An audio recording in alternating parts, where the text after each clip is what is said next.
Everyone keep calm. My dear student, today we are here to learn a new chapter. The chapter name is the Tundra region. You can see the chapter name is the Tundra region.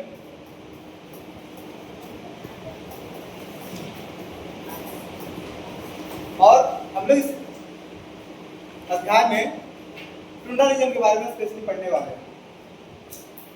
जैसा कि हम लोग देख पा रहे हैं, जो भी आपको इस वर्ल्ड मैप में हरा भरा दिख रहा है, ग्रीन दिख रहा है, लेकिन वास्तविक में ग्रीन नहीं है। ये जो हरा भरा है, ये हमारा टुंड्रा रीजन है और इस रीजन को ट्री लेस रीजन भी कहते हैं। इस रीजन को हम लोग ट्री लेस भी कहते हैं। क्यों भाई? क्योंकि यहाँ प्लांट का स्कार्सिटी देखने को मिलता है, पौधों की संख्या काफी कम है। और इस अध्याय में ये भी पढ़ेंगे कि यहाँ के लोगों का ऑक्यूपेशन क्या होता है। जो लोग टुंड्रा रीजन में रह रहे हैं, उनका लाइफ कैसा होता है, ऑक्यूपेशन क्या करते हैं, किस तरह का ट्रांसपोर्टिंग फैसिलिटी, शहर में किस तरह का डेवलपमेंट हुआ, इन सभी विषयों पे हम लोग चर्चा करने के लिए हम लोग यहाँ पर। तो देखते हैं, जैसा कि हम लोग पढ़ते आ रहे हैं प्रीवियस क्लासेस से, कि हमारे जो अर्थ में बहुत सारा इमेजिनरी लाइन ड्रॉ किया गया है, जिसके माध्यम से हम लोग टेम्परेचर पता करते हैं, लॉन्गिट्यूड और लैटिट्यूड के माध्यम से हम लोग क्लाइमेट का जानकारी प्राप्त करते हैं। तो सभी चीज़ों के बारे में हम जानते हैं। तो जैसा कि हम लोग देख पा रहे हैं, ये जो रीजन, ये जो लाइन हमारा है, ये जो लाइन है, इसे हम लोग इक्वेटर कहते हैं। क्या कहते हैं? It is equator. और ये आप जो लाइन देख रहे हैं, ये हमारा कौन सा लाइन है? Tropic of Cancer. और ये जो लाइन हमारा कौन सा लाइन है भाई? Tropic of Capricorn. और इसके नीचे कौन सा सर्कल? कौन सा सर्कल? अगर ये हमारा इक्वेटर है बेटा, इक्वेटर है, 1 मिनट,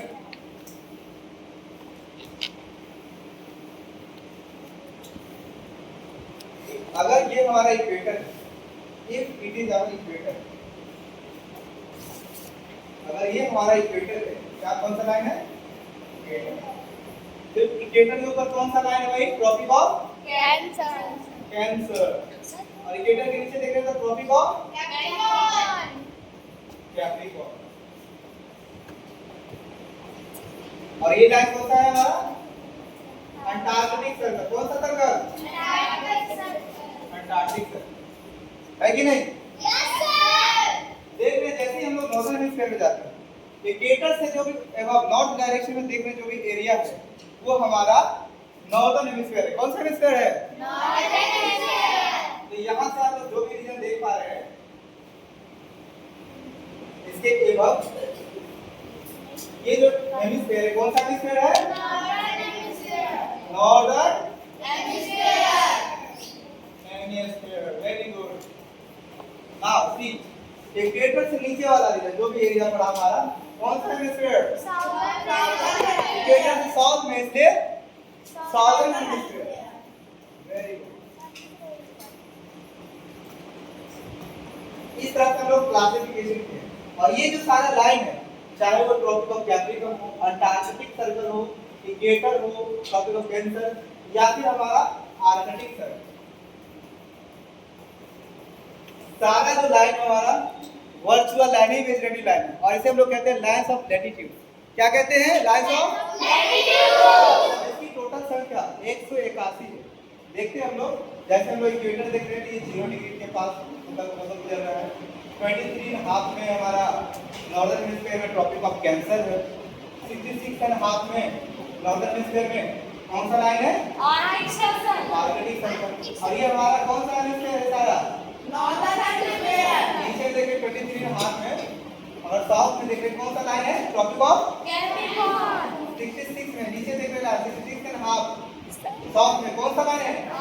अंटार्कटिक सर्कल। कौन सा सर्कल? Antarctic circle. अब हम लोग देखते हैं टेम्परेट जोन के बारे में। तो टेम्परेट जोन होता क्या है?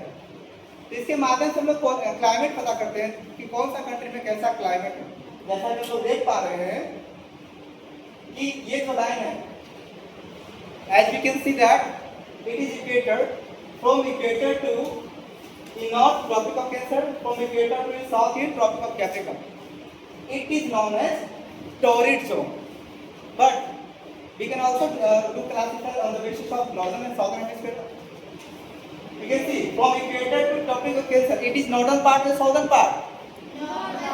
That's why we can say northern torrid zone. Yes or no? Yes, sir. It is northern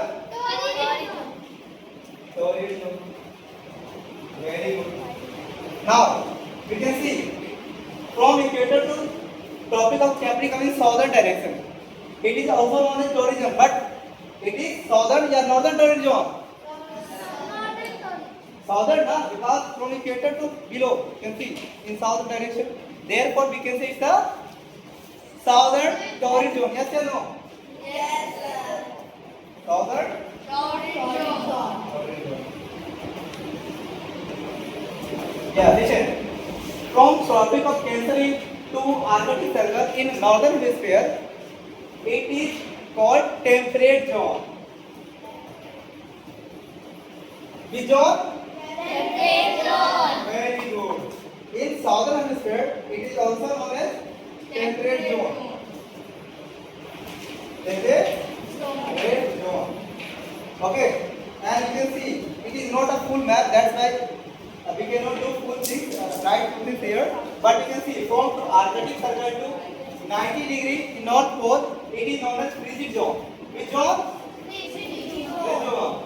In southern, it is also known as frigid zone. In southern. But you can see ना ये पूरा map नहीं है हमारा पूरा दुनिया का, इसलिए यहाँ पे हम लोग सही नहीं कर पा रहे। इस लाइन के नीचे देखेंगे कौन सा जोन है? Frigid zone. कौन सा जोन? Frigid zone. अब हम लोग देखते हैं क्लाइमेट के बारे में, सारे जोन्स में कैसा क्लाइमेट होता है। As you know that sunlight vertically falls on the equator. Therefore, equator is also known as hottest. From the equator to 23.5, from the equator to 23.5 in south and north, or known as torrid zone. और यहाँ बेटा maximum temperature होता है, यहाँ climate बहुत ज़्यादा गर्म होगा, खास करके इक्वेटर के पास। जैसे जैसे हम इक्वेटर से नॉर्दर्न हेमिस्फीयर में जाएंगे और इक्वेटर से साउदर्न हेमिस्फीयर जाएंगे, टेम्परेचर धीरे धीरे डिक्रीज होना शुरू होगा। यहाँ पे कैसा टेम्परेचर होगा? एक्सट्रीमली हॉट, बहुत ज़्यादा टेम्परेचर होगा। सेकेंड में हम लोग देख पा रहे हैं कि हमारे जो टेम्परेट जो है, चाहे वो नॉर्दर्न हेमिस्फीयर में हो, ये नॉर्थ में है इसलिए नॉर्दर्न, ठीक है, ये साउथ में तो साउदर्न, जैसे नो ये नॉर्थ में तो नॉर्दर्न। तो यहाँ का जो क्लाइमेट होगा, यहाँ का टेम्परेचर जो होगा, neither too hot not too cold, moderate temperature होगा, ठीक है, साउदर्न में भी और नॉर्दर्न में। फिर फ्रिजिड जोन में देखते हैं, साउदर्न फ्रिजिड जोन और नॉर्दर्न फ्रिजिड जोन। फ्रिजिड का मतलब होता है, फ्रीज का मतलब होता है जमना। तो यहाँ टेम्परेचर जो होगा एक्सट्रीमली कोल्ड होता है, बहुत ज़्यादा ठंड पड़ता है। और इसी रीजन में हम लोग पढ़ेंगे आज कौन सा जोन के बारे में, कौन सा रीजन के बारे में? Tundra region. आप देख सकते हैं टुंड्रा रीजन को तीन तरह से क्लासिफाइड किया गया है। Arctic circle, Arctic tundra range, नीचे Antarctic tundra range and alpine. ये जो एरिया जो हमारा जैसे नॉर्थ अमेरिका में रॉकी माउंटेन्स है, एंडीज है कहीं, और हिमालय इंडिया में, यहाँ पे हम लोग को देखना मिलता है टुंड्रा रीजन, जहाँ पे ट्रीज है, प्लांट वगैरह नहीं है। तो इसके बारे में जानेंगे, जिसे हम लोग कहते हैं alpines. Arctic tundra region, Antarctic tundra region और तीसरा हमारा कौन सा? अल्पाइंस। समझ में आया? अल्पाइंस क्या होता है बेटा? जहाँ पे माउंटेनियस एरिया, जहाँ पे ट्री वगैरह नहीं है, वो सारा रीजन एरिया कहलाता है